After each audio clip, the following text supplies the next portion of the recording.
জানিয়ে দিব এই মুহূর্তে পাওয়া আমাদের হাতে থাকা সর্বশেষ গুরুত্বপূর্ণ আপডেট বাংলার সংবাদ। আইসিএক্স বাদ দিলে ঝুঁকিতে পড়বে দেশের নিরাপত্তা ও সার্বভৌমত্ব, বিশেষজ্ঞদের উদ্বেগ। করিডোর দেওয়ার সিদ্ধান্ত জনগণ নেবে সংসদের মাধ্যমে, বললেন তারেক রহমান। মে দিবসেও বকেয়া টাকার দাবিতে পোশাক শ্রমিকদের বিক্ষোভ। শ্রমিকদের কল্যাণকর সবই হয়েছে বিএনপির আমলে, বললেন মির্জা ফখরুল ইসলাম। সরকার বৈষম্য বিরোধী হলে মে মাসের মধ্যেই জাতীয় ন্যূনতম মজুরি ঘোষণা করা উচিত। অন্তর্বর্তী সরকারের প্রতি অনির্দিষ্টকালের সমর্থন অযৌক্তিক, বললেন তারেক রহমান। মানবিক করিডোর না ভূ রাজনৈতিক কৌশল, সীমান্তে যুক্তরাষ্ট্রের তৎপরতায় উদ্বেগ। ক্ষমতায় গেলে নারীদের নিরাপদ ও সম্মানজনক কর্মপরিবেশ নিশ্চিত করা হবে, বললেন জামাতের আমির। অন্তর্বর্তী সরকারের সময় লক্ষাধিক শ্রমিক চাকরিচ্যুত হয়েছে, গোলাম মোহাম্মদ কাদের। শুনছিলেন সংবাদ শিরোনাম, এখন বিস্তারিত। তবে তার আগে অনুরোধ থাকবে ভিডিওটিতে একটি লাইক এবং কমেন্ট করে জানিয়ে দিন আজকের এই ভিডিও সম্পর্কে আপনার মূল্যবান মতামত। এক অপারেটর থেকে অন্য অপারেটরে ফোন কল সংযোগ দিতে ভূমিকা রাখে ইন্টারকানেকশন এক্সচেঞ্জ আইসিএক্স।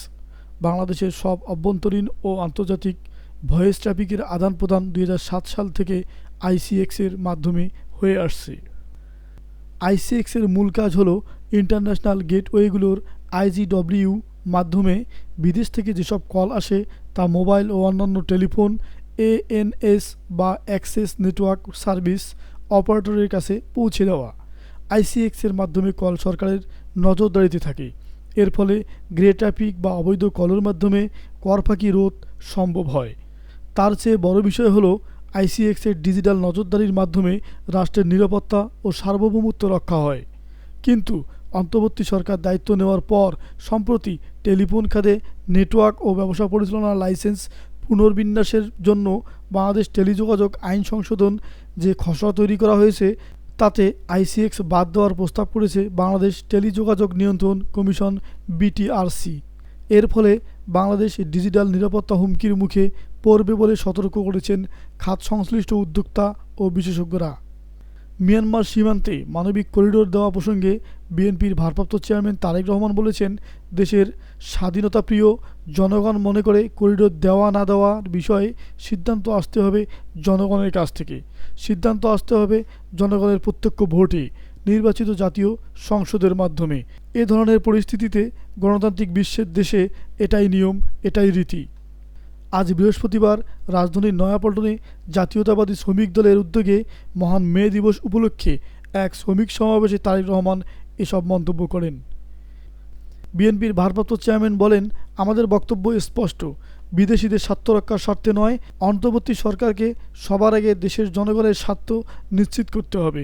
কারণ মিয়ানমার, ভারত, পাকিস্তান কিংবা অন্য কোনো দেশ নয়, সবার আগে বাংলাদেশ। এটাই হতে হবে আমাদের লক্ষ্য। অন্তর্বর্তী সরকারের একটি অংশ সংস্কার ও নির্বাচনকে মুখোমুখি দাঁড় করাতে চাচ্ছে দাবি করে তারেক রহমান বলেন, বিএনপি মনে করে সংস্কার ও নির্বাচন উভয়ই প্রয়োজন। অন্তর্বর্তী সরকারের প্রতি আহ্বান, আপনারা সতর্ক থাকবেন। সরকারের একটি অংশ সংস্কার ও নির্বাচনকে মুখোমুখি দাঁড় করিয়ে ফেসিবাদ বিরোধীদের রাজনৈতিক দলগুলোর মধ্যে সুপরিকল্পিতভাবে বিরোধ সৃষ্টি করতে চায়। গণতন্ত্রকামী জনগণ মনে করেন এ ধরনের বিশ্বাস জন্ম দিতে শুরু করেছে।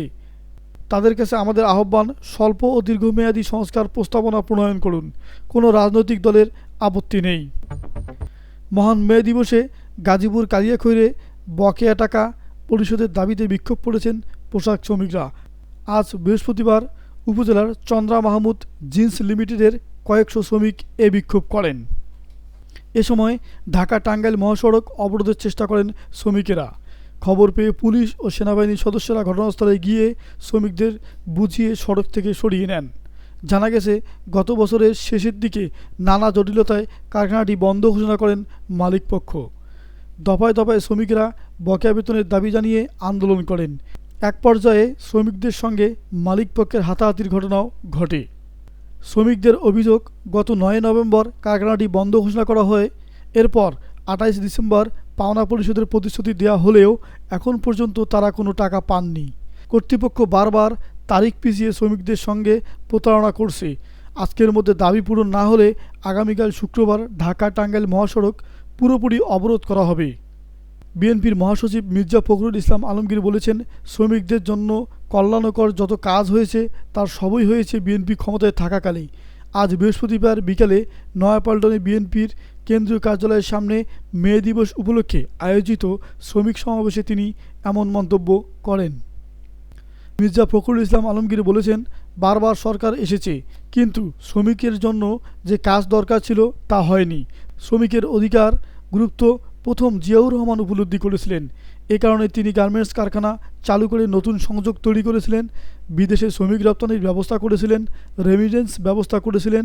যা কিছু যতটুকু কল্যাণকর কিছু হয়েছে শ্রমিকদের জন্য সবই হয়েছে বিএনপির রাষ্ট্র ক্ষমতায় থাকাকালেই।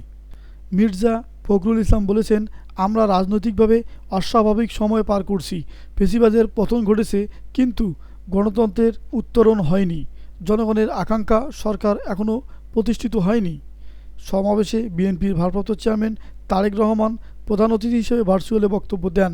বেলা 2:10 দিকে কুরআন তেলাওয়াতের মধ্য দিয়ে শুরু হয় সমাবেশের কার্যক্রম। বাংলাদেশের কমিউনিস্ট পার্টির সিপিবি সাবেক সভাপতি মুজাহিদুল ইসলাম সেলিম বলেছেন, গণ অভ্যুত্থানের মধ্য দিয়ে যে অন্তর্বর্তী সরকার ক্ষমতায় এসেছে তাদের প্রধান দায়িত্ব হওয়া উচিত ছিল বৈষম্য বিরোধী চেতনা ধারণ করা। যদি সরকার সত্যি বৈষম্য বিরোধী হয় তবে মে মাসের মধ্যেই জাতীয় ন্যূনতম মজুরি ঘোষণা করা উচিত। আজ বৃহস্পতিবার সকালে রাজধানীর পুরানা পল্টনে মহান মে দিবস উপলক্ষে গার্মেন্টস শ্রমিক ট্রেড ইউনিয়ন কেন্দ্র আয়োজিত শ্রমিক সমাবেশে মুজাহিদুল ইসলাম সেলিম এসব কথা বলেন।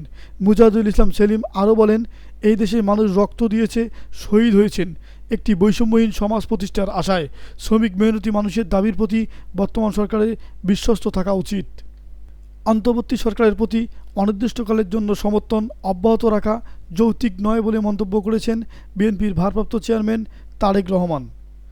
আজ বৃহস্পতিবার রাজধানীর নয়াপল্টনে জাতীয়তাবাদী শ্রমিক দলের উদ্যোগে মহান মে দিবস উপলক্ষে শ্রমিক সমাবেশে তিনি এই মন্তব্য করেন। তারেক রহমান বলেন, ফেসিবাদ মুক্ত দেশে জনগণের ভোটে জবাবদিহিতামূলক সরকার প্রতিষ্ঠার জন্য বিএনপির বাংলাদেশের গণতান্ত্রিক রাজনৈতিক দলগুলোর সরকার নিঃশর্ত সমর্থন দেওয়া অব্যাহত রেখেছে। তবে গণতন্ত্রকামী জনগণ মনে করে অন্তর্বর্তী সরকারের প্রতি অনির্দিষ্টকালের জন্য সমর্থন অব্যাহত রাখা যৌক্তিক নয়। পলাতক স্বৈরাচার দেশে আর যাতে মাথাচাড়া দিয়ে উঠার সুযোগ না পায় সেজন্য জনগণের কাছে জবাবদিহিমূলক সরকার প্রতিষ্ঠা অত্যন্ত জরুরি। বিএনপির ভারপ্রাপ্ত চেয়ারম্যান বলেন, বিএনপি মনে করে সংস্কার ও নির্বাচন উভয়ই প্রয়োজন। অন্তর্বর্তী সরকারের প্রতি আহ্বান, আপনারা সতর্ক থাকবেন। সরকারের একটি অংশ সংস্কার ও নির্বাচনকে মুখোমুখি দাঁড় করিয়ে ফেসিবাদ বিরোধী রাজনৈতিক দলগুলোর মধ্যে সুপরিকল্পিতভাবে বিরোধ সৃষ্টি করতে চায়। গণতন্ত্রকামী জনগণ মনে করে এ ধরনের বিশ্বাস জন্ম দিতে শুরু করেছে। তাদের কাছে আমাদের আহ্বান, স্বল্প ও দীর্ঘমেয়াদী সংস্কার প্রস্তাবনা প্রণয়ন করুন, কোনো রাজনৈতিক দলের আপত্তি নেই। সাম্প্রতিক সময়ে মিয়ানমার সীমান্ত ঘিরে যুক্তরাষ্ট্রের কূটনৈতিক ও সামরিক তৎপরতা এবং আন্তর্জাতিক প্রতিনিধি দলের সফর ও মতবিনিময় মানবিক করিডর নিয়ে নতুন প্রশ্ন ও উদ্বেগের জন্ম দিয়েছে। এই করিডোরের প্রস্তাবকে মানবিক প্রয়াস হিসেবে তুলে ধরা হলেও বাস্তবে এর আড়ালে ভিন্নমুখী কৌশলগত উদ্দেশ্য বিদ্যমান বলে মনে করছেন অনেক বিশ্লেষক।